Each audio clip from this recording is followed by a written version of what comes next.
When it comes to Batman the Brave and the Bold, the series is often remembered for its gleeful celebration of Batman's history, bold, colourful, and occasionally absurd adventures that pull from decades of comics.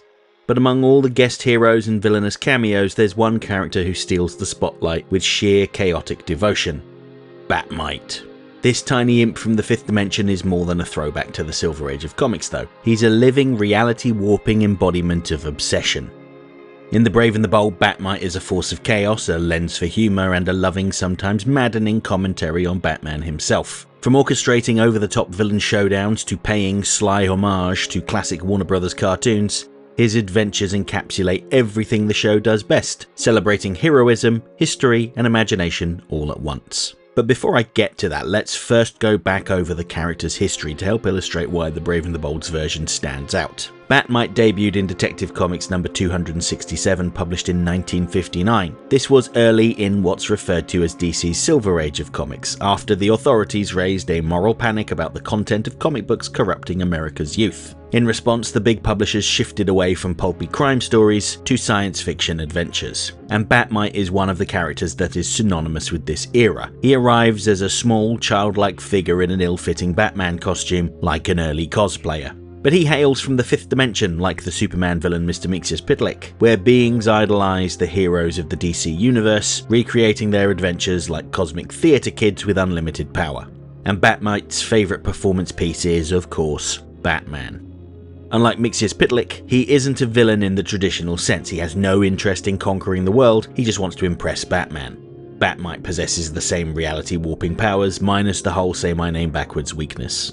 He can reshape the world on a whim, yet despite godlike capabilities, he still prefers bat-themed gadgets and theatrics. Because at his core, Bat-Mite isn't driven by domination, he's driven by devotion. He engineers bizarre scenarios purely to watch his hero in action. When Batman grows irritated, which he often does, Bat-Mite tends to retreat, wounded but well-meaning. He can basically be summed up as an overexcited superfan with reality-warping abilities. Throughout the early Silver Age, he became a recurring presence across Batman, World's Finest, and other Bat titles. But in the late 1960s, when the Batman line was revamped to steer away from its more outlandish excesses, Bat-Mite simply vanished. There was no grand farewell, he was just the victim of editorial tidying. But that didn't stop him from making his first animated appearance as a sidekick in 1977's The New Adventures of Batman. As was fairly typical of the time, he was a comedic foil to the more serious Batman, Robin and Batgirl, providing moments of levity, usually towards the end of the episode, when he wasn't lusting after Batgirl. It's also worth noting that they made him more alien with green skin, presumably so that casual viewers wouldn't mistake him for a human child. That's not to say that he wasn't fairly central to some of the plots, like the time he swapped bodies with the Penguin or when he stopped Clayface from learning Batman's secret identity in the Batcave. But overall, he was presented as a bit of a joke. While there was only one season of the show, and I don't think it was massively popular, I have to assume that his on-screen appearance led to a brief resurgence in the comics. He resurfaced in Detective Comics number 482, published in 1979, for a story called Bat-Mite's New York Adventure, where he went to DC's offices to demand his own series. It was wonderfully self-aware, but also short-lived. After that, he faded once more. Following Crisis on Infinite Earths, when most of DC's continuity was reset and the entire line of books became a little more serious, there were no immediate plans for Bat-Mite. However, in Legends of the Dark Knight 38, published in 1992, and the follow-up one-shot Mitefall, Bat-Mite is presented as potentially nothing more than a hallucination experienced by a drug-addicted criminal named Bob Overdog. Or at least that's one interpretation. Was there really an interdimensional imp running around Gotham fighting crime, or was it Bob off his rocker on smack? I quite liked the open-ended nature of these two comics, but as is fairly typical, a later writer came along and decided that Mxyzptlk had created Bat-Mite inspired by Overdog's drug-fueled ravings, which was a tedious attempt to rationalise the irrational. Eventually though, things went full circle with Bat-Mite being back in the mainline universe. And ultimately, that's the pattern. He appears, he's erased, he's reinterpreted, followed by a restoration. And I'd argue that his appearance in Batman the Brave and the Bold are his most significant, and before anyone jumps in and tells me I've forgotten something, yes, I know a version of Bat-Mite appeared in Batman the Animated Series in the episode Deep Freeze, but that wasn't Bat-Mite, it was a toy created by robotics pioneer Carl Rossum. The version of Bat-Mite seen in The Brave and the Bold is arguably the most comic-accurate version of the character, while also leaning heavily into Warner Bros. Heritage with references made to classic Looney Tunes cartoons.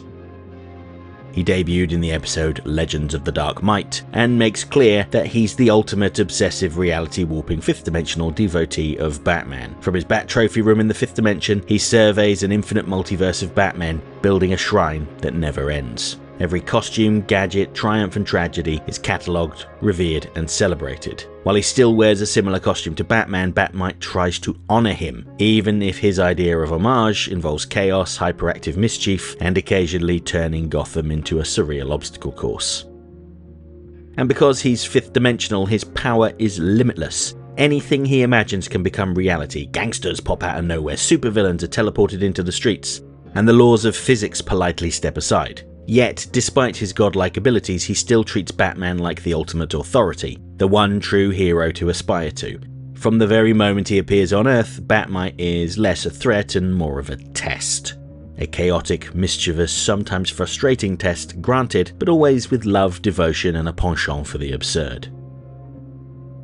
Now, Bat-Mite's idea of fun is turning the city into his playground, but he is never malicious. He just wants to see Batman in action. In order to test Batman, he experiments with Calendar Man, transforming him into the over-the-top Calendar King. He summons mutant holiday icons and stages an army of Easter bunnies. Batman has to improvise, finding clever ways to handle each absurd escalation, proving that heroism isn't about brute strength, it's about ingenuity and patience. Through it all, Bat-Mite learns his first lesson: power doesn't equal control. When his imagination begins to spiral out of hand, he's forced to call on Batman for guidance, and Batman in turn reminds him that heroism isn't about praise or adulation, it's all about helping the innocent. This dynamic sets the tone for their relationship throughout the series. Bat-Mite is omnipotent, chaotic and excitable, but he's also a student of Batman, constantly challenged by the very hero he worships. And as much as he tests Batman, he also reflects the series' core philosophy, that adventure, humour and heart can coexist, even in a world full of gods, monsters and fifth-dimensional imps.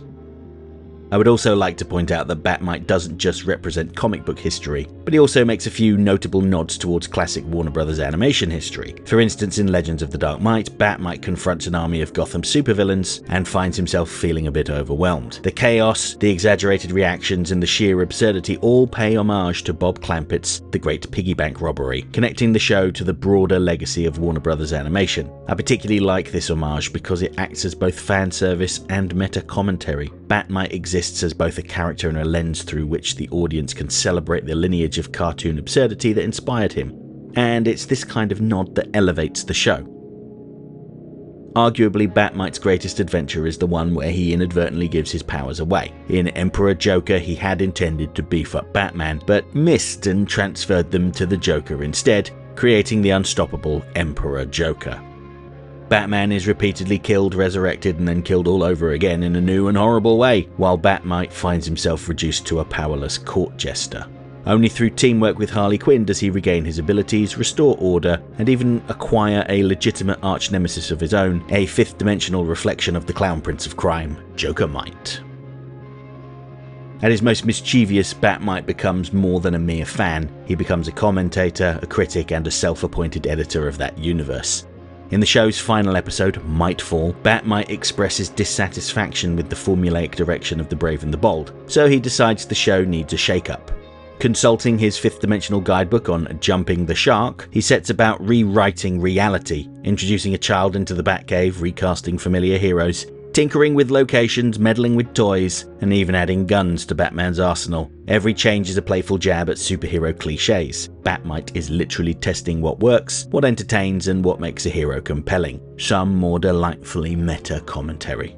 Ambushbug acts as this counterbalance, pointing out that Bat-Mite is tampering with forces he doesn't fully understand. As Batman and his allies contend with these increasingly absurd scenarios, the show itself becomes a reflection of Bat-Mite's fanaticism. He's both within the narrative and commenting on it, highlighting the tension between audience expectation, storytelling integrity, and pure fifth-dimensional chaos. Eventually, even Bat-Mite's boundless energy meets its limit. As The Brave and the Bold nears its conclusion, he realizes that his reality-warping antics are part of the show's natural cycle. The series must end to make way for new adventures, and he too must depart.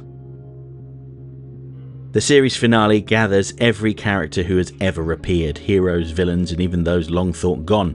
The Batcave becomes a grand rap party with Musikmeister serenading the assembled cast as the set is dismantled. It's a celebration of the show itself, its triumphs, its absurdities, and its love of Batman in all forms. Bat-Mite's departure is bittersweet. Though he fades from existence, his influence remains. He defended the camp tones of the series, reminded the audience that heroism can be fun, and left behind a legacy of chaos, devotion, and meta-humour. Bat-Mite may be chaotic, mischievous, and unpredictable, but he also embodies the joy of imagination, the thrill of devotion, and the pure delight of storytelling unbound by rules. Whether he's testing Gotham's heroes, rewriting reality, or paying homage to cartoon history, he does so with a single-minded love for the Caped Crusader that is both absurd and profoundly sincere. His journey from Silver Age oddity to post-crisis hallucination to fifth-dimensional tour guide in The Brave and the Bold is a testament to the flexibility of comics and animation alike. And I think that the most important thing he tells us is that heroism isn't just about victory or strength. Sometimes it's about the way we inspire those who watch us, even if they are weird little imps from another dimension. Okay, that's it for this essay. If you enjoyed the video, don't forget to like, share, subscribe, leave a comment, tell all your friends about me. You know how YouTube works. If you really liked the video and feel like tossing a buck or two my way, please consider using the thanks button, because every little helps. And if you have really enjoyed my work, you might want to pick up a copy of my book, Rogues Gallery. It features 22 essays on villains from Batman the Animated Series. There's a beautiful cover by Batman the Animated Series background artist John Clampett, a foreword by director Dan Reber, and a moving segment from the late Kevin Conroy sharing his thoughts on life, love, and loss. Plus, an exclusive essay on the Condiment King that will never be made into a video. Rogues Gallery is available worldwide on Amazon, both digitally and in softcover.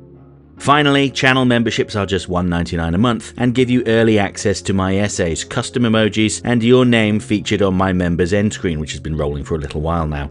Huge thanks to everyone who's already part of this. You've helped to make these videos possible. If you want to see your name up here too, join the channel now. And while I have your attention, please consider checking out my other channel, Serum Lake Comics, where I talk about mostly DC comic books.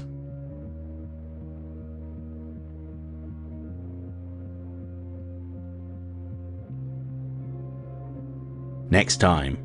When I return on Friday, it'll be time to go back to the streets of Neo-Gotham to talk about the first time the Batman of the future faced a superpowered threat and found himself out of his depth. Yes, it's time to talk about Blackout.